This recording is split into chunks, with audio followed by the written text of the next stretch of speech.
Praise the Lord மக்களே. இன்னைக்கு நாம மத்தேயு 4ஆம் அதிகாரம் வாசிக்க போறோம். இன்னைக்கு வாசிக்க போறது நம்ம கிரேசி தான் வாசிக்க போறாங்க. Praise Lord aunty. மத்தேயு 4ஆம் அதிகாரம். அப்பொழுது இயேசு பிசாசினால் சோதிக்கப்படுவதற்கு ஆவியானவராலே வனாந்தரத்திற்கு கொண்டு போகப்பட்டார். அவர் இரவும் பகலும் 40 நாள் உபவாசமாய் இருந்த பின்பு அவருக்கு பசி உண்டாயிற்று. அப்பொழுது சோதனைக்காரன் அவரிடத்தில் வந்து, நீர் தேவனுடைய குமாரனேயானால் இந்த கல்லுகள் அப்பங்களாகும்படி சொல்லும் என்றான். அவர் பிரதியுத்தரமாக, மனுஷன் அப்பத்தினாலே மாத்திரமல்ல, தேவனுடைய வாயிலிருந்து புறப்படுகிற ஒவ்வொரு வார்த்தையினாலும் பிழைப்பான் என்று எழுதியிருக்கிறதே என்றார். அப்பொழுது பிசாசு அவரை பரிசுத்த நகரத்திற்கு கொண்டு போய் தேவாலயத்து உப்பரிக்கையின் மேல் அவரை நிறுத்தி, நீர் தேவனுடைய குமாரனேயானால் தாழ குதியும், ஏனெனில் தம்முடைய தூதர்களுக்கு உம்மை குறித்து கட்டளையிடுவார். உமது பாதம் கல்லில் இடராத படிக்கு அவர்கள் உம்மை கைகளில் ஏந்தி கொண்டு போவார்கள் என்பதாய் எழுதியிருக்கிறது என்று சொன்னான்.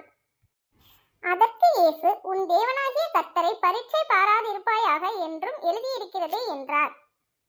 மறுபடியும் பிசாசு அவரை மிகவும் உயர்ந்த மலையின் மேல் கொண்டு போய் உலகத்தின் சகல ராஜ்யங்களையும் அவைகளின் மகிமையையும் அவருக்கு காண்பித்து, நீர் சாஷ்டாங்கமாய் விழுந்து என்னை பணிந்து கொண்டால் இவைகளை எல்லாம் உமக்கு தருவேன் என்று சொன்னான். அப்பொழுது இயேசு, அப்பாலே போ சாத்தானே, உன் தேவனாகிய கர்த்தரை பணிந்து கொண்டு அவர் ஒருவருக்கே ஆராதனை செய்வாயாக என்று எழுதியிருக்கிறதே என்றார். அப்பொழுது பிசாசானவன் அவரை விட்டு விலகி போனான். உடனே தேவதூதர்கள் வந்து அவருக்கு பணிவிடை செய்தார்கள். யோவான் காவலில் வைக்கப்பட்டான் என்று இயேசு கேள்விப்பட்டு கலிலேயாவுக்கு போய் நாசரேத்தை விட்டு செபுலோன் நப்தலி என்னும் நாடுகளின் எல்லைகளில் இருக்கும் கடற்கரைக்கு அருகான கப்பர்நகூமிலே வந்து வாசம் பண்ணினார். கடற்கரை அருகிலும் யோர்தானுக்கு அப்புறத்திலும் உள்ள செபுலோன் நாடும் நப்தலி நாடும் ஆகிய புறஜாதியாருடைய கலிலேயாவிலே இருளில் இருக்கும் ஜனங்கள் பெரிய வெளிச்சத்தை கண்டார்கள். மரண இருளின் திசையில் இருக்கிறவர்களுக்கு வெளிச்சம் உதித்தது என்று ஏசாயா தீர்க்கதரிசியினால் உரைக்கப்பட்டது நிறைவேறும்படி இப்படி நடந்தது. அது முதல் இயேசு, மனம் திரும்புங்கள், பரலோக ராஜ்யம் சமீபித்திருக்கிறது என்று பிரசங்கிக்க தொடங்கினார். இயேசு கலிலேயா கடலோரமாய் நடந்து போகையில் மீன் பிடிக்கிறவர்களாயிருந்த 2 சகோதரராகிய பேதுரு என்னப்பட்ட சீமோனும் அவன் சகோதரன் அந்திரேயாவும் கடலில் வலை போட்டு கொண்டிருக்கிற போது அவர்களை கண்டு, என் பின்னே வாருங்கள், உங்களை மனுஷரை பிடிக்கிறவர்கள் ஆக்குவேன் என்றார். உடனே அவர்கள் வலைகளை விட்டு அவருக்கு பின் சென்றார்கள்.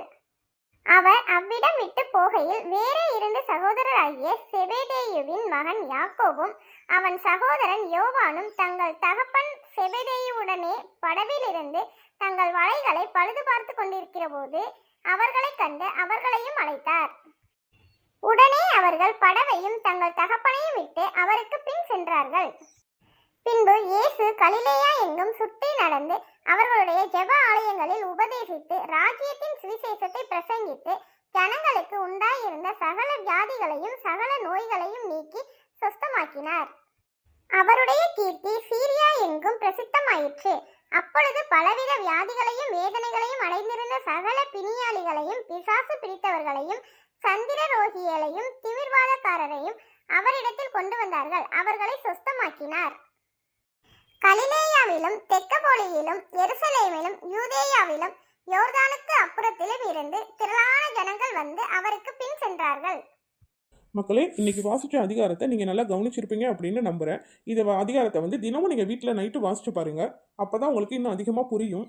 இன்னைக்கு என்ன வாக்குத்தத்தை நான் சொல்ல போறேன் அப்படின்னா, நாமளும் சரி நம்ம பிள்ளைங்களும் சரி தினமும் காலையில சொல்லும் பொழுது இந்த வார்த்தைகள் அப்படியே அந்த நாள் முழுவதும் நம்மளை பாதுகாக்கும். அந்த நாள் முழுவதும் நாமளும் சரி நம்ம பிள்ளைங்களும் சரி தினமும் இந்த வாக்குத்தத்தத்தை சொல்லும் பொழுது நமக்கு சாலமோனுக்கு கொடுக்கப்பட்ட அந்த ஞானம் நமக்கு கிடைக்கும். இப்போ நான் அந்த வாக்குத்தத்தத்தை சொல்றேன், நீங்க குறிச்சு வச்சுக்கோங்க. ஞானமே வா, புத்தியே வா, பிரகாசமான ஆவியின் மனக்கண்களை தாரும் தகப்பனே நன்றி. இந்த வாக்குத்தத்தத்தை தினமும் நான் சொல்லும் பொழுது நமக்கு அதிகமான ஞானம் கொடுக்கப்பட்டு தேவனால் நாம நடத்தப்படுகிறோம். நமக்கு வரப்போற பிரச்சனையில இருந்து தேவன் நம்மளை பாதுகாக்கிறார். அதுக்கு தேவையான ஞானத்தை நாம தேவனிடத்துல இருந்து கேட்டு பெற்றுக்கொள்வதற்காக தான் இந்த வாக்கியத்தை நம்ம சொல்றோம். தினமும் இந்த வார்த்தையை சொல்லும் பொழுது அது நிச்சயமா நமக்கு பலிக்கும்.